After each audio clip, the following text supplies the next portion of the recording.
Welcome to Mortgage Talk with Mark Hairston, the program that not only talks about mortgages, taxes, and interest rates, but Mark and his guests talk real estate trends and your home. He also answers your mortgage questions to help you make the right financing or refinancing decisions. Now, here's Mark Hairston.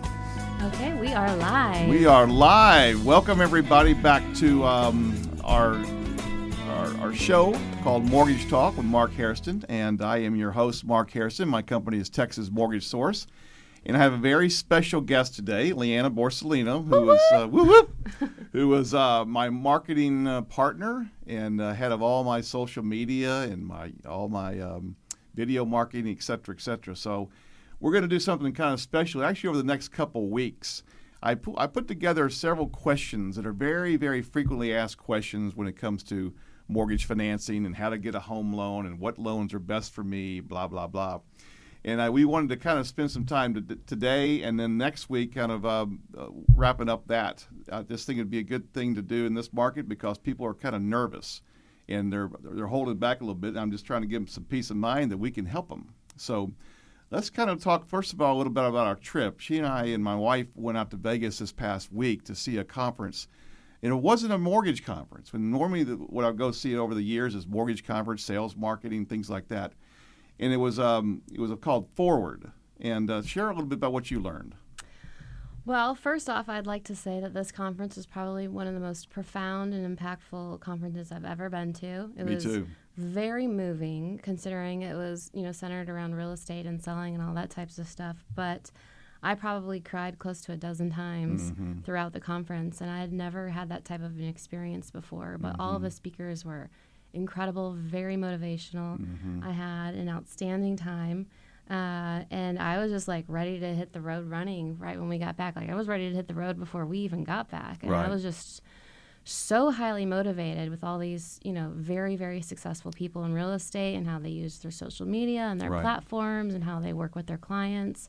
They probably had 20 very, very powerful speakers. Yeah. And what I call influencers, very successful people outside of real estate and mortgage fields, some big podcasters talking about some strategy, but really mindset. Yeah, mindset is the key. And I cried too, and I'm not really a crier. So if you hit me like that, it's going to be pretty big. Yeah. So I loved it.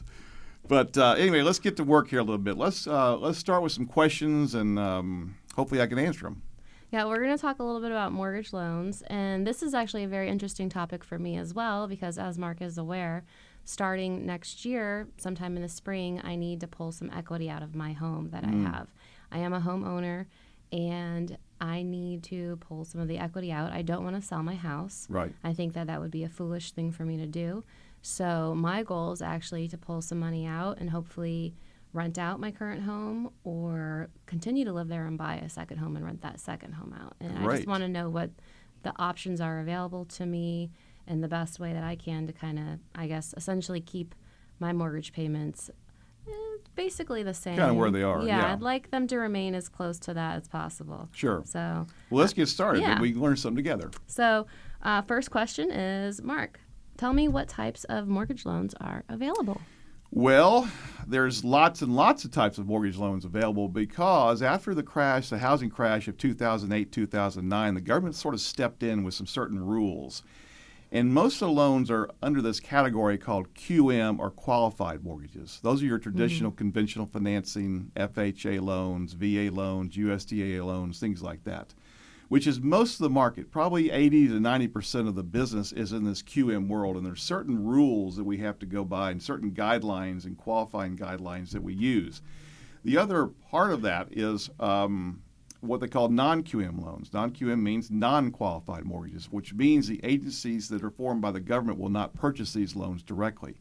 They have to go through special mortgage companies or banks, and most of them are around things like investors, where if they can't qualify for a loan, they can use certain strategies with these non-QM loans to buy properties, so that you don't have to verify income. I even have one loan type where there's no verification of income at all. Wow. If you put down 20% and you've got good credit, you don't have to qualify. Right. Now, the rates are going to be higher. The rates are always adjusted, and one of the questions we're going to talk about is interest rates.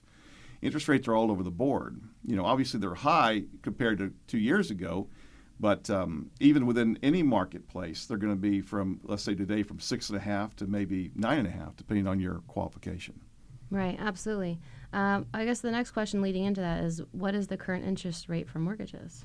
Well, again, if you qualify with what I call top shelf credit, good debt-to-income ratios, you meet all the guidelines to Fannie Mae or FHA, your current rate's going to be around 6.5 to 6.75 fixed. Mm-hmm. Now, there are some programs where you can do an adjustable rate and maybe save you a little bit of interest for the first few years, or a little bit lower rate for the first few years. But most people are opting toward a fixed rate because they don't want to take any risk if they keep that property long term. Do you recommend an ARM or anything like that? I don't in this market. Yeah. In the old days, and since 1985, I've been doing home loans, and sometimes there's a big spread between short-term rates and long-term rates, but not now. There's sort of an inverted yield curve between those two things, so we don't see many adjustable rate loans anymore. I will also say something that I've noticed a little bit, especially with the younger generation and Gen Z, is a lot of them are terrified and are not purchasing properties. But I think more so your generation have experienced much higher interest rates and are not afraid of the current interest rate at all. You'll hear certain people like, oh, it's so high, like now's not the time to buy. And then, you see a different generation, and they're the ones that are investing and purchasing on the real estate right now. That's right. So yeah, when I got in the mortgage business in 85, fixed rates were 13.5%. Yeah. We were refinancing people at 10%. Mm-hmm. So that was a different world. On average, I think the stat is over the last 40 years, mortgage rates, fixed rates, 30-year, averaged around 6 to 6.5%. So we're right in that market currently. So it's still a great time. I'm not scared about it at all. Yeah. We do believe rates will be coming down next year. Yeah, that's is what's projected. And why do you believe that? Well, I think all the stats on inflation are starting to improve. Yeah. And interest rates are typically a function of inflation rates. Mm-hmm. And that's based on the 10-year treasuries typically, or mortgage-backed securities. And I think as inflation numbers improve, then interest rates will come down. Plus, it's an election year. And a lot of times in an election year, the administration wants to say, hey, look how good we are. That's a good point. So they may try to force the Federal Reserve to, or encourage the Federal Reserve to lower rates. We'll see. Well, that's awesome. That might be the perfect time then for me to That's right. take some of the equity That's out right. of my home. Okay, so how much can I borrow for a mortgage?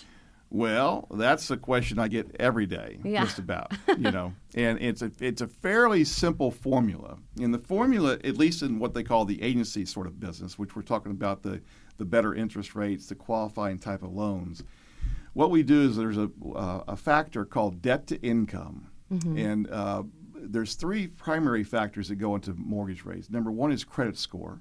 Mm-hmm. So the higher the credit, you're going to get a better deal. The lower the credit, obviously, you're going to pay a little more. Your down payment is going to factor into that on some level. Yes. But also your DTI, your debt to income. And the way the formula typically works is let's say you make $10,000 a month. Let's keep the math very simple. And we use a gross figure. We don't count after you pay your insurance and your taxes out of your paycheck. We use the gross figure. Let's say it's $10,000 a month. Usually we'll give you at least 50% of that number, let's say $5,000, to cover all your debt, student loan debt, credit card, cars, any other installment loans, mortgage loans, etc. Right. And whatever's left over is what will allow you for your housing. Okay. So let's say you have $1,000 worth of monthly liability. Will allow you to have a mortgage payment up to $4,000. Okay. Mm-hmm. Which is probably a loan amount somewhere in the $525 or $550 range, somewhere in there, depending on taxes, of course. Got it. So that's kind of how we do that. Now, FHA loans and VA loans, particularly VA loans, will allow you to have a much higher debt to income. VA may allow you to have a 60% debt to income. Mm-hmm. FHA, I'm closing one next week, and he has a 56% DTI. 56% of his income is taken through the new mortgage we're doing and other stuff, child support, whatnot. Right, makes sense. So it's a little. In the old days, we had what they called no ratio loans, where there was no debt to income ratios at all, and that was what got us in trouble back in the 2007, 2008, etc. Right, and that's why we started seeing a lot of foreclosures. A lot of foreclosures. Yeah. We don't see many anymore. I know. The other day, I just ran a report on a neighborhood, in the area in that zip code, and there's not one foreclosure, Not even no one. distressed nothing. Mm-hmm. So, well, we've been fortunate since 2010 or so, certainly 2010-11, to have a lot of appreciation over the last 10 to 12 years. So even if people have lost their jobs possibly in the last year or even 6 months ago, they're probably able to sell that property without being in any trouble and probably walk away with some cash, most likely. So one of the angles that I'm considering taking is getting a HELOC. Can you explain what the difference is between a mortgage and a HELOC? I can. I'll give you an example. I met with a woman last night. Sharon's around 70 years old. She owns her home free and clear. Mm-hmm. She wants to buy a condominium for investment property for her daughter to live in. And so we talked about a mortgage loan versus a purchase loan versus a HELOC. Okay. She has three options. One is to get a mortgage on her current house, a cash out refinance. The condominium is $500,000. Her home's worth about $1 million. Mm-hmm. So we could do a loan on her current home where she doesn't owe anything, and that would be called a Texas cash out loan, and then she could take that money and pay for this condominium. Or she could do a HELOC loan. Now, HELOC has certain advantages over mortgages. First of all, the interest rates are, well, not the interest rates, but the closing costs are very low. Mm-hmm. You're going to have very low closing costs on a HELOC. And they're normally done through a bank or credit unions. And they're home equity lines of credit. They're not mortgage loans. I have one on one of my properties. We have a $250,000 HELOC that my wife and I can write a check against if we chose to and pay it off. Right now we don't owe anything. But if I wanted to raise $100,000, I could write a check to myself today and then pay it off as I go. The problem is the interest rates are much higher. How much When higher? I say much higher, they're probably around 9%. Okay, where I can get a mortgage loan in high sixes possibly. Okay. Yeah. So a HELOC is not a mortgage loan, although it is a lien on your property. The bank will place a lien. Okay, like Bank of America has a lien on one of my homes for this HELOC. Mm-hmm. Currently, I don't owe them any money, but if I were to do so and then sell that home, I'd have to pay it off through the sale of the home. Okay. Okay. Okay. Yeah. It's attached to the property. Makes sense. Okay. Absolutely. So that's probably the main difference. A mortgage loan is a real estate loan on real property, which is a structure based on real estate. It can't be something you can move around like a mobile home or a motor home. It's called real property. Mm-hmm. It's usually a term of, let's say 30 years, and you pay it back monthly. A HELOC you can borrow against, pay it back, and borrow it against, Over and over again. over and over and over Yeah. again. Yeah. So in case of Sharon's situation, we decided her best option, in my opinion, and I gave her my counsel, was to go ahead and buy the condominium and with her daughter on the note with her, even though the daughter's not working currently. Mm-hmm. Sharon can qualify by herself, but I put the daughter on there, we can do as an owner-occupied property, which is going to save her a lot of money. Oh, yeah. She'd That's like great. that. Yeah, I bet she did. Yeah, that was what we decided to do last night. All right. Awesome. Okay, so what are the typical fees or costs associated with a mortgage? Well, there's a lot of third-party costs. Yeah, everybody wants to know the fees. Everybody wants to know. They should know the fees. Yeah. What I tell people, there's typically three buckets of cost. There's the down payment, and let's say that's 5% down or 10% down or whatever it is. And then there's closing costs. And closing costs are third-party costs to the lender, okay, to the appraiser, to the surveyors, to attorneys, to title people, recording costs, okay? And they're fixed costs, generally speaking. In other words, if you borrow $200,000, your closing costs are going to be pretty much the same as they would be if you borrow $500,000. So it's not a percentage per se. It's not like we say 1% of the loan amount. But they're typically going to run you anywhere between, let's say, around $4,000. Okay. Okay, $4,000 to $4,500 should cover all of your third-party related closing costs, unless you buy points to buy down the rate. That's a little bit different. Right. Okay. The third bucket is for what we call prepaid expenses, where we charge 1 year of insurance up front. They have to pay that up front for the property insurance, and then usually if they're going to escrow, we have to collect taxes too. Mm-hmm. So those are the three buckets. And in this market, we're seeing a lot of negotiation where the seller is paying a lot of those fees. Yes. Okay. Yes, they so are. on conventional financings, as an example, if you put down 5%, then the seller by mortgage law, if you will, can pay up to 3% of your closing costs. So if you borrowed $400,000, they could pay up to $12,000 of your closing costs, of the buyer's closing costs. And we're seeing that a lot.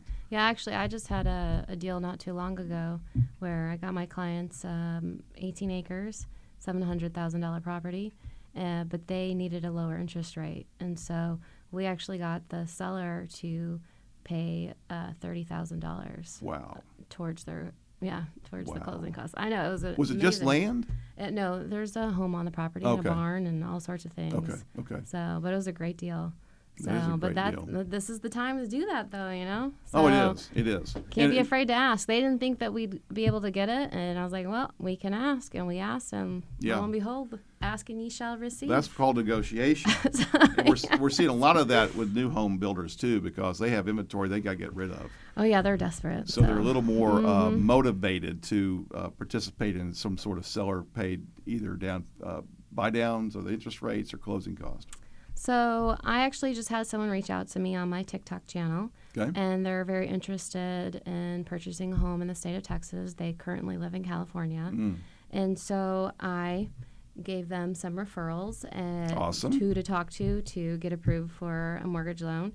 And the question that they had is, well, how long will that approval process take? Well, it's usually very fast. Yes. There's a lot of efficiencies nowadays in the mortgage space as there was when I started back in the 80s. It was very archaic. It took a couple of months to close a loan, generally speaking. Okay. So now we can usually close, depending on the person's, as long as they work with us. If we ask for something, we're going to need it. Okay. Right. Because there's lots of detail. I'd warn people there's lots of detail. This is not brain surgery. This is a lot of paperwork, you know. And so as long as the client is willing to help us out on what we need, we can usually close within 3 weeks. That's awesome. I wrote a loan yesterday for a man buying a property in Blanco, Texas, outside of Dripping Springs a little bit, you know, more little country property, bought a new home. And he needs to close by the 8th of August because the builder's on him to close. And I said, we can do it. You know, he's very qualified. He gives me everything I need up front. Yeah. We're ready to roll. That's awesome. So what is the minimum down payment required for a mortgage? Well, that's a good question, too. We do still have certain loans that have zero down, okay, primarily veteran loans. Yeah. Okay, the VA is a national program. It's not just Texas, but it's been around for 80 years probably, where veterans can buy a property if they have qualified eligibility with zero down. I think most people know the VA loan, but are there any other loans? There is. If you're not military? Yeah. There is a loan called a USDA. Okay. USDA is a United States Department of Agriculture, which is one of their entities is residential financing. We used to do a lot of it, okay, because when I say used to, what it is, it's a census-based loan. So it's usually for more rural areas. Right. Okay. Like Austin doesn't qualify for USDA. Round Rock, parts of Round Rock may, but mostly they wouldn't because of population. Yeah, I'm starting to notice on the map. I live in Hutto. Yeah. And I think half of Hutto no longer qualifies. Right. And I have a feeling in a very short time Hutto will no longer qualify at all. Yeah, Kyle used to qualify. Yeah. Well, Kyle doesn't qualify because it's grown so much. Exactly. You know, we used to do a lot of USDA loans in parts of Pflugerville, Hutto, Kyle, Texas. They're all gone because the maps change. The census maps change, and the government says, no, we're not going to offer that program anymore. But it's still available, along with down payment programs that the state of Texas, as an example, will offer for first-time buyers. They'll offer usually up to 4% or 5% for down payment assistance. Yeah. We may talk about that in a second, but that's also a way for people to get in with little money. That's awesome. Yeah, but also the minimum typically is 3% down for conventional or 3.5% down for FHA. Okay. Okay. So I want to talk a little bit more about these special programs or incentives for those first-time home buyers. Are these like classes that people can go take to qualify, what exactly? You do have to you do have to take a class in the process. Yeah. But okay. it's online. It's kind of like buying your first home. It tells you the pros and cons and what to look for, et cetera, et cetera. But the state of Texas, depending on your income limit, because they have limits on how much you can earn. Okay, it's typically for people that are earning less than $100,000 or whatever the limit is. I have to look it up.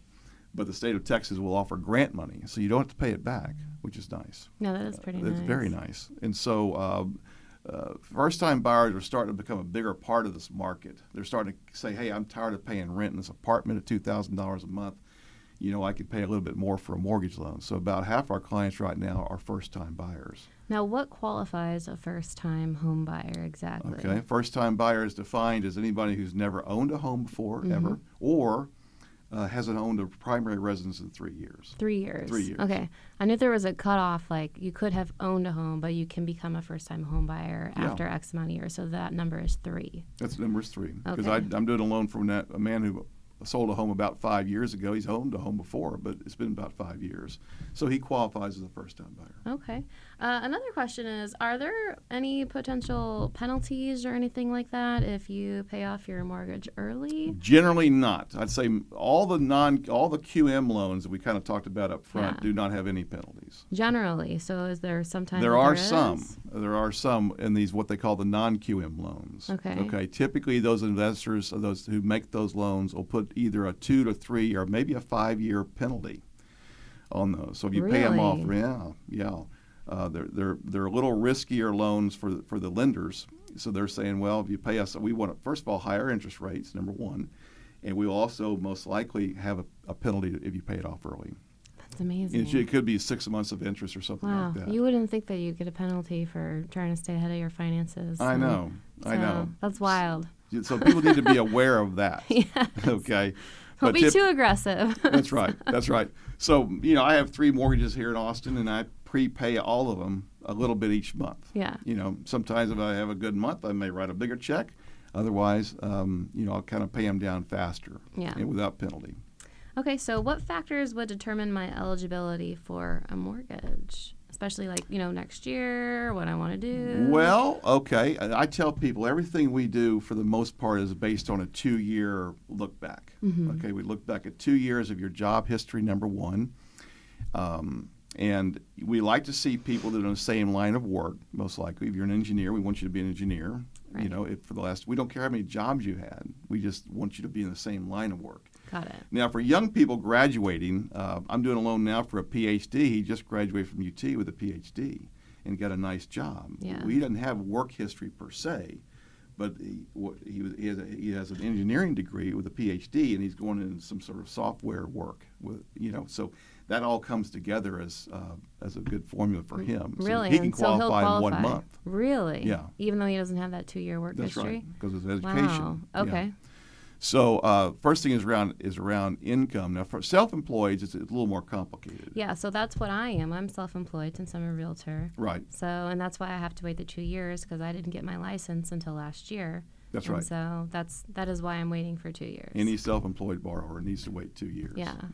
Now I have a client who called me, and she actually owns an LLC, and she was being paid as a contract laborer for this company. And this was a few months ago. I said, Mm-hmm. "Look, I can't help you get a mortgage because you just started as a contractor." Okay, so she convinced her company. She's very qualified. Otherwise, a lot of money in the bank, good credit, Mm-hmm. all that. Mm-hmm. I said, "Well, you just started this job as a contractor. Okay, you don't really work for the company per se." So she convinced them to hire her as a W-2 employee. Now she gets a pay stub, and now we could do the loan. Oh, wow. Okay. Yeah. That's a way around it. I said, if you could help, Okay. if you could work with me on this deal, we can help you out. So it's not her LLC. She owned the LLC. Oh, okay. She was being paid into an LLC, but on contract with this employer. Got it. I said, no, we can't do that because you don't have 2 years record. Okay. I mean, she has a history of being Right. of the job.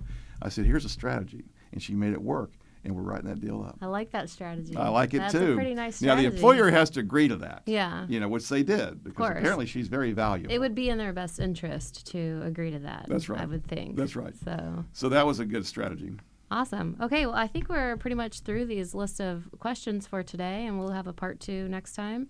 Yeah, we've got lots more to talk about. I mean, we could even have a part 3 maybe. Maybe a part 3. I like those, the trilogies. Well, So- the mortgage industry is not particularly complicated. It's just a lot of detail. There's a lot of options, a lot of moving pieces to it, Yeah, I think something that I've noticed is people are very interested, but they feel a little bit overwhelmed. And sometimes when you get overwhelmed, it immobilizes you. And so you don't end up doing anything at all, which is the worst thing you could possibly do. That's right. So my client last night she's been a little nervous around this, buying this property. And so I went to go see her. We met together, and we didn't just have a Zoom call or a phone call. I said, let me come visit with you. Maybe I can share some experience with you, and hope we can work this thing out. She was very grateful. But so if anybody out there is listening and it feels a little bit overwhelmed and really wants to see if they can get approved for a mortgage, I would highly, highly, highly recommend reaching out to Mark. Come on. He is a spring of knowledge. So anything that might be scary, or like you don't even know if you could qualify in this area, or you want to know what type of loan you should go for, Mark can lay everything out for you. And he will walk you through that process, hold your hand the whole way. I sure will. There's nothing to be afraid of. There's no reason to Yeah, even if I just have a conversation, let's see if you're a good fit. So if you want to contact me, my cell number is 512-789-6967. That's the only number I have, actually, for 25 years. It's 512-789-6967, and my email address is mark@markhairston.com. spelled Hairston, and you can find us all over social media through Facebook or Instagram or YouTube. Yeah, or TikTok. Or TikTok. And LinkedIn. Or whatever, On every single one you can think of, there we are. Or the radio show. Or the radio. So on the podcast. Which, by the way, subscribe, please. Yeah, subscribe to us and come back next week. We're going to have some more great questions around mortgage financing. Make sure you're in the best position you can be for you and your family. Awesome. Thank you so much for having me today, Mark. Yeah. This has been Mortgage Talk with Mark Hairston. Mark is a mortgage advocate with Texas Mortgage Source, LLC, offering personalized mortgage solutions, fast customized quotes, great rates, and service with integrity. Contact Mark at markhairston.com. markhairston.com. You can call or text Mark at 512-789-6967. That's 512-789-6967. And come back next week for more Mortgage Talk.